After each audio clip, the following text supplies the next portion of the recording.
আমি মেন এসছি হাঁটু ব্যথা এবং কোমর ব্যথার জন্য। বসতে পারতাম না, বসতে খুবই অসুবিধা, হাঁটতেও অসুবিধা। আজকে আমাদের সাথে আছেন মিসেস অঞ্জনা দাস। উনি এসছেন পশ্চিম মেদিনীপুর থেকে। কিছু সমস্যা নিয়ে উনি ডক্টর কে এম সাইফুল্লাহ স্যারকে দেখাচ্ছেন।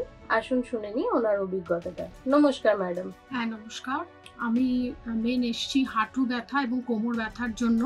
আচ্ছা, অসহ্য যন্ত্রণা ছিল আমার। কি কি সমস্যা হতো তার জন্য? হ্যাঁ, আমার হাঁটু ব্যথা, হাড় ক্ষয়ে গেছে, কোমরে ব্যথা, ওই কারণে হাঁটতে অসুবিধা হতো, বসতে পারতাম না, বসতে খুবই অসুবিধা, হাঁটতেও অসুবিধা। আচ্ছা, ওই কারণেই এসছিলাম। অসহ্য যন্ত্রণা। কোমরেও ব্যথা ছিল? হ্যাঁ, কোমরেও ব্যথা, হাঁটুটাই মেন ব্যথা, পা ফুলে যেত, গোড়ার দিকে পায়ের গোড়ালিটা ফুলে যেত। কতদিন ধরে ছিল আপনার ব্যথাটা? মানে ব্যথা যন্ত্রণা 10 বছর তো হবেই, এতটাই। আজকে ধরুন মে মাসের 30-31 তারিখ, আমি ঠিক 20 দিন আগে এসেছিলাম। তো অসহ্য যন্ত্রণা, আমি ভালো করে কথা বলতেও পারছিলাম না। তো ডাক্তারবাবু বললেন একটু কষ্ট করে ওষুধগুলো খান।